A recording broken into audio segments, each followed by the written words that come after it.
Hey guys! Welcome back to my channel! Another day, another luto na naman. Kaya tara, samahan niyo ako. Let's go!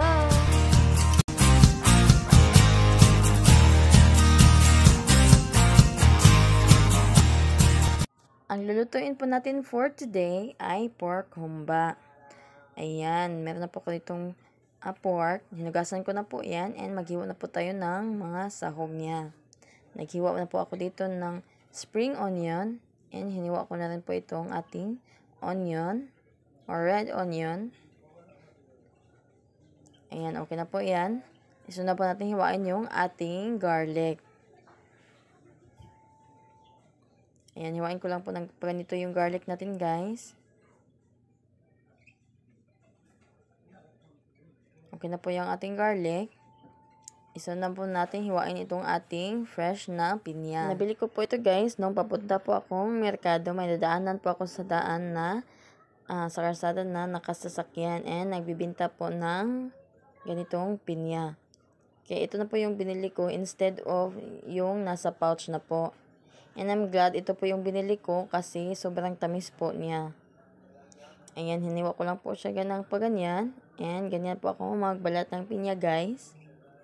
Ayan, kunin lang po natin yung mga mata niya. Kasi ito po ay makati pag kinain. Ayan, okay na po yan. Balatan ko lang po ito lahat, guys. And maghihiwa na po tayo mamaya.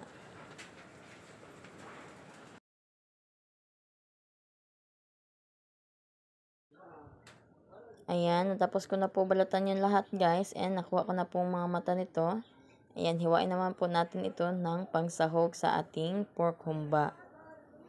Ayan, hiniwa ko lang po ito ng malilit, guys. And by the way, kinuha ko po yung nasa gitna kasi matigas po yung nasa gitna niya.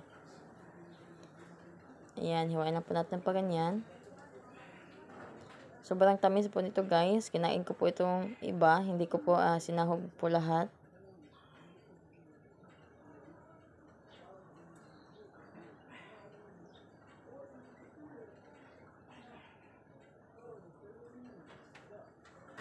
And by the way, itong pinya na bili ko, guys, ay sa halagang 28 pesos lang. Ayan, ito na po yung mga sahog natin. Ayan, ilagay na po natin yung ating pork dito sa mainit na kawali. And hayaan na po natin ito, guys, na magtubig and saka lumabas yung sarili niyang mantika. Ayan, halo-halo ko lang, guys. Pagkaraan po ng mga ilang minuto, pag ganyan na po siya, ayan, continuous lang po sa paghalo. Pag lumabas na po yung mantika niya, guys, dapat po ay huwag na pong tigilan sa paghahalo. Kasi po, pag tinigilan niyo po ay tatalsik po yung kanyang mantika. Kaya dapat po, halo lang po tayo.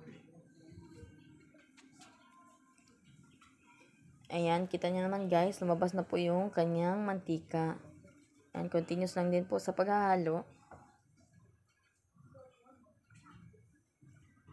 And okay na po to, guys. Sinangok ko na po. Pero kayo, kung gusto niyo pong mas crispy pa yung pork nyo or yung balat niya, pwede nyo na po tagalan pa sa pa-fry.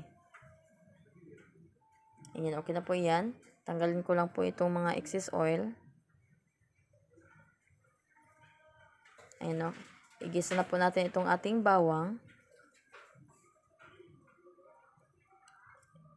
And pag naluto na po yung ating bawang, ilagay na po natin yung ating onion. Ayan, okay na po ang ating onion, guys. Ilagay na po natin itong ating pork. Ayan, haluin lang po.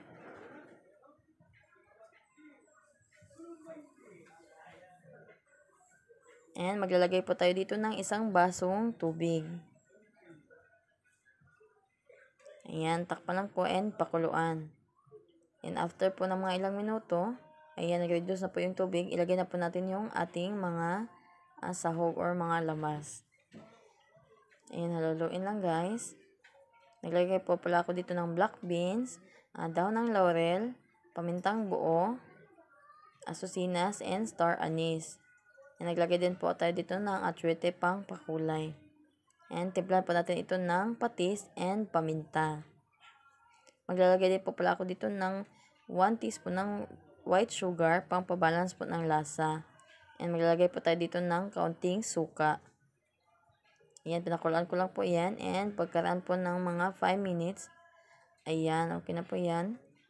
Lagay na po natin yung ating spring onion. And maglagay po tayo dito ng Sprite. Ayan, halo-haluin lang guys.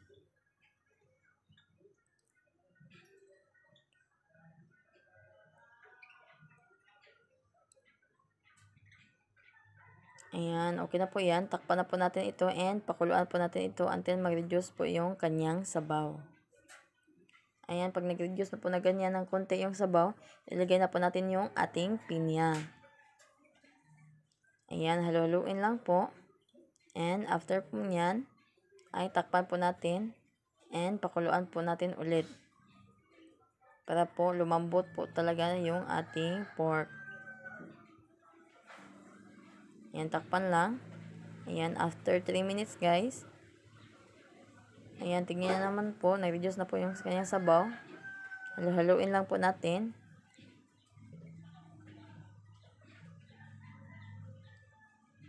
Ayan. And papakuluan po pala natin ito ng another 2 minutes. Ayan, tinakpan ko lang po. And ayan po, okay na po ito. Ayan, luto na po yung ating pork humba. Napakasarap po nito. Try nyo pong lutuin, guys.